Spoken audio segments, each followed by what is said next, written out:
بسم اللہ الرحمن الرحیم اللہم صلی علی محمدin کما تحب و ترضی. السلام علیکم، welcome to another day, welcome to another video. کیسے ہیں آپ سب لوگ؟ اللہ پاک آپ سب کو بہت سارا کامیاب کرے، اللہ پاک آپ سب کو بہت ساری خوشیوں سے نوازے، اللہ پاک آپ سب کو اپنے حفظ و ایمان میں رکھے، آمین ثم آمین. جن جن پیاروں نے ابھی تک میرے چینل کو سبسکرائب نہیں کیا تو وہ ویڈیو کے شروع ہونے سے پہلے جلدی سے سبسکرائب کر لیں. درود پاک پڑھتے ہیں تو شکر منائیے. آقا جان صلی اللہ علیہ وآلہ وسلم کی نظر مبارکہ میں رہنے والے چند خاص لوگوں میں سے ہو، کیونکہ آپ درود پاک خود نہیں پڑھتے، تمہیں درود پاک پڑھوایا جاتا ہے، اور اس کے لیے ہمارے پیارے آقا جان صلی اللہ علیہ وآلہ وسلم نے پوری کائنات کے چند خاص لوگوں میں سے تمہیں چن لیا ہے. تو اپنی قسمت پر جتنا بھی ہو سکے اپنے اللہ پاک کا شکر ادا کیجیے. تو سوال یہ ہے کہ درود نظر کرم ایک سے زیادہ مسئلوں کے لیے پڑھا جا سکتا ہے؟ جی بالکل پڑھ سکتے ہیں، پڑھا جا سکتا ہے. رزق کے لیے ہو، شادی کے لیے ہو، کیریئر کے لیے ہو، ہیلتھ کے لیے ہو یا دین کے لیے. لیکن اس کا جو بیسٹ طریقہ ہے نا وہ یہ ہے کہ یا رحمت للعالمین صلی اللہ علیہ وسلم نظر کرم مجھ پر. جب آپ کہیں گے نا کہ نظر کرم مجھ پر ہو تو آپ کی ذات سے منسلک جتنے بھی مسئلے ہیں، چاہے وہ دین کے مسئلے ہوں، روحانی مسئلے ہوں یا دنیا کے لحاظ سے مسئلہ ہو، کیریئر کا ہو، شادی کا ہو، ہیلتھ کا ہو، جو بھی ہے، یعنی وہ مسئلے جو آپ جانتے ہیں اور وہ مسئلے جو آپ نہیں جانتے، آپ کو علم بھی نہیں ہے لیکن اللہ پاک کی ذات جانتی ہے. تو اللہ پاک نے جیسے رسول صلی اللہ علیہ وآلہ وسلم کو رحمت للعالمین بنایا ہے تو ڈیفینیٹلی وہ تو جانتے ہیں نا، تو ان سب مسئلوں پر نظر کرم ہوگی. آپ کو یہ سوچنا ہی نہیں پڑے گا کہ چلو میں ہیلتھ کے لیے پہلے پڑھتی ہوں اور بعد میں اپنے کسی دوسرے کام کے لیے سوچوں گی، یعنی بعد میں شادی کے لیے پڑھوں گی، پھر کیریئر کے لیے پڑھنا شروع کروں گی، پھر بعد میں اس چیز کے لیے یا پھر اس چیز کے لیے پڑھنا شروع کروں گی. ایسے تو نہیں نا آپ کریں گے. آپ کیونکہ دیکھیں یہ ساری جو نوافل عبادات ہیں ان میں کوئی پابندیاں یا تنگیاں نہیں ہوتی، یہ تو دل سے کی جاتی ہیں نا، یہ تو سارے دل کے معاملے ہیں. آپ اللہ سے جو بھی دعا مانگے رسول پاک صلی اللہ علیہ وآلہ وسلم سے ریکویسٹ کر کے کہ اللہ نے آپ کو رحمت للعالمین بنایا ہے، تمام عالم کے لیے، جن میں تمام انسان ہیں، درخت ہیں، چرند ہیں، پرند ہیں، انسان ہیں، جن ہیں، دنیا کی جتنی بھی چیزیں ہیں، انسان ہو جو بھی. اللہ پاک نے کہا کہ حضور پاک صلی اللہ علیہ وآلہ وسلم کہو کہ مجھ پر نظر کرم ہو. اس حوالے کے لحاظ سے میں آپ سے یہ ریکویسٹ کرتی ہوں کہ نظر کرم مجھ پر کر دیں.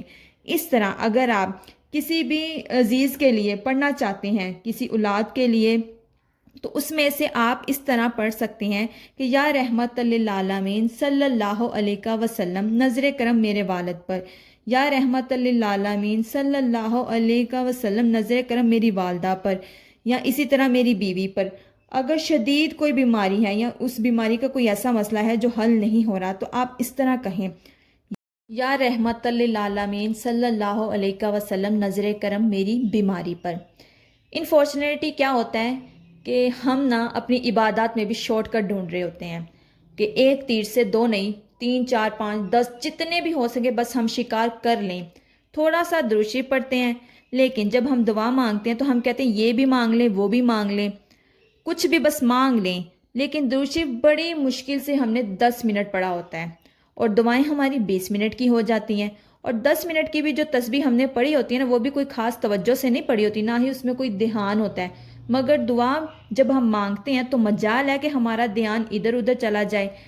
جیسے کہ اگزامپل، اگر ہم کوئی گانا سنتے ہیں یا کوئی مووی یا کوئی ڈرامہ دیکھ رہے ہوتے ہیں تو ہمارا دھیان بالکل بھی ادھر ادھر نہیں جاتا اور ہماری پوری توجہ اس پر ہوتی ہے، اور ہم تب تک وہاں سے اپنی سیٹ سے ہلتے بھی نہیں ہیں جب تک وہ ختم نہیں ہو جاتی. جب ختم ہوگی ہم نے تبھی اپنی سیٹ سے اٹھ کر کہیں اور جانا ہے. لیکن جب ہم عبادت کرتے ہیں تو ہم کیا کرتے ہیں، بس جلدی سے جلدی پڑھو، ختم کرو کام اور بھاگو آگے کو کام، کچھ اور کرنا شروع کر دو. فضول کام جب ہم کر رہے ہوتے ہیں نا تو ہمیں پتہ بھی نہیں ہوتا کہ فرشتے کیا کیا ہمارے نامہ اعمال میں لکھی جا رہے ہوتے ہیں. اور اگر اللہ پاک ہمیں ایک روحانی طاقت کی نظر دے دیں تو ہم اگر یہ سب دیکھ لیں کہ ہم نے جو گناہ کیے ہیں اس کی کیا سزائیں ملنی ہے تو یقین کریں ہم اپنی جگہ سے 1 انچ بھی نہ ہلیں. اسی طرح اگر ہم درود شریف پڑھ رہے ہیں اور پڑھتے ہوئے اگر آپ کو پتہ لگ جائے کہ اتنے خوبصورت فرشتے اترتے ہیں جو درود پاک کو لے کر جاتے ہیں اور حضور پاک صلی اللہ علیہ وآلہ وسلم کی بارگاہ میں پیش کرتے ہیں، تو کیا کیا رنگ اترتے ہیں، کیا کیا خوشبوئیں ہوتی ہیں، کیا کیا نور، کیا کیا برکتیں اترتی ہیں۔ تو ہم ہر وقت درود شریف پڑھتے رہیں، ہر وقت ہماری زبان پر درود پاک رہے اور ہم اس قدر ڈوب کر پڑھیں کہ ہمیں دنیا کی خبر بھی نہ رہے۔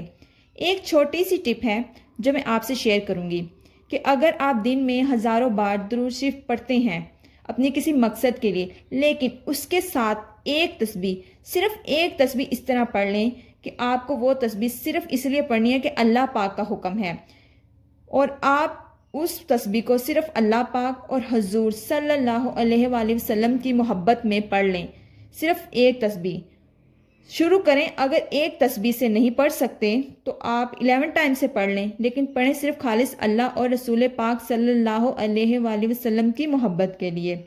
جب آپ یہ تسبیح رسول پاک صلی اللہ علیہ وآلہ وسلم کی خوشی کے لیے پڑھیں گے نا، تو دیکھیے گا جو خوشی، جو سکون، جو اطمینان آپ کو ملے گا، اس کے بعد آپ کی دنیاوی ہر خواہش آپ کے دل سے نکل جائے گی۔ آپ کے دل میں رہے گا تو کیا، صرف اللہ اور رسول پاک صلی اللہ علیہ وآلہ وسلم کی محبت رہ جائے گی۔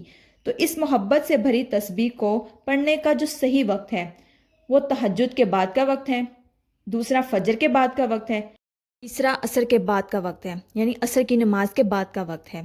اسی طرح اگر آپ کسی دکھ میں مبتلا ہوں یا کوئی ایسی تکلیف یا آپ کسی غم میں مبتلا ہوں، تو تب اس تسبیح کو اللہ اور اس کے رسول پاک صلی اللہ علیہ وآلہ وسلم کی محبت میں ضرور پڑھیے گا۔ خود بھی درود پاک پڑھیے، دوسروں کو بھی پڑھنے کی دعوت دیجیے۔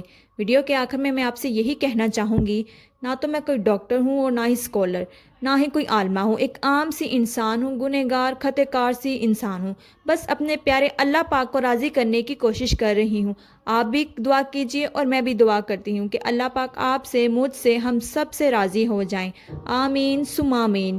اپنا بہت سارا خیال رکھیے گا، اپنی بہت ساری دعاؤں میں مجھے بھی یاد رکھیے گا۔ اللہ حافظ۔